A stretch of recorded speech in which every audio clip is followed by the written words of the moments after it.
Alright, hello everybody, we're in section 2.2 and we're going to learn how to test an equation for symmetry. So in lecture this week we already learned the three types of symmetry, of symmetric about the x-axis, y-axis, and the origin. You should have those down. We looked at examples of pictures where you can see the symmetry, and now what we're going to do is we're going to try to test an equation for this symmetry. So now without the graph, being able to tell, well, okay, algebraically, is the graph symmetric about the x-axis, y-axis, origin, or what? So how do we do this? To test an equation for symmetry about the x-axis in its opposites, just like with intercepts. So you replace y with minus y and simplify. After the simplify, you get back to the original equation, then you have symmetry about the x-axis. Test an equation for symmetry about y-axis, you replace x with minus x and simplify. Again, if you get the original back, then you have symmetry about the y-axis. The origin, you do both. You replace x with minus x and y with minus y and simplify. You get the original equation back, then you've got symmetry about the origin. Alright, so let's take a look at an example. Okay, so here's our directions. We want to test x squared minus 5y equals 7 for symmetry. Okay, and we got to look at all three. So first I'm going to look at the x-axis. So for the x-axis, I replace y with minus y and simplify. So I have x squared minus 5, replace y with minus y, and now I simplify. X squared minus 5 times minus y is plus 5y equals 7. Do we get back to the original? No, it's not the exact same, so this is a no. This graph is not symmetric about the x-axis. Let's try the y-axis. So I replace x with minus x, square it, 5 equals 7, and now we simplify. Minus x squared is x squared, minus 5y is 7. Get the original back again. Yes. This graph so far is symmetric about the y-axis.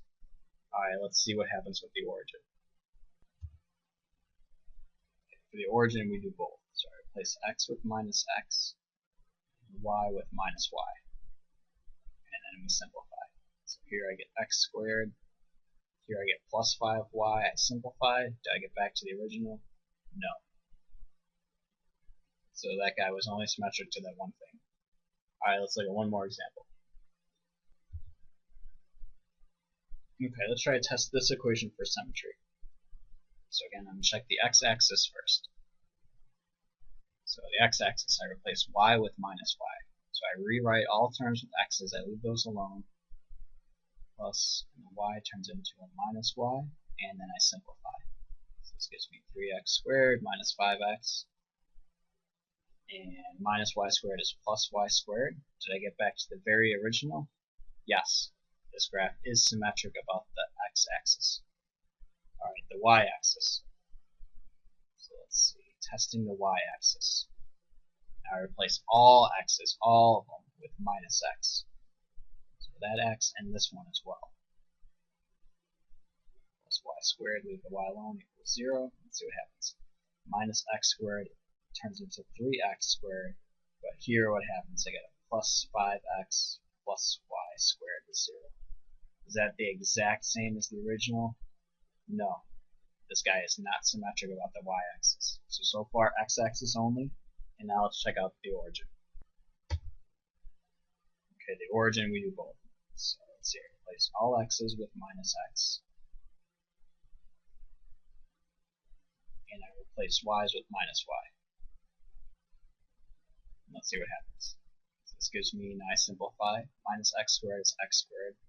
This is plus 5x plus y squared equals 0. Do we get back the exact original? No. So this guy is not symmetric about the origin. Alright, and that's how you algebraically test an equation for symmetry.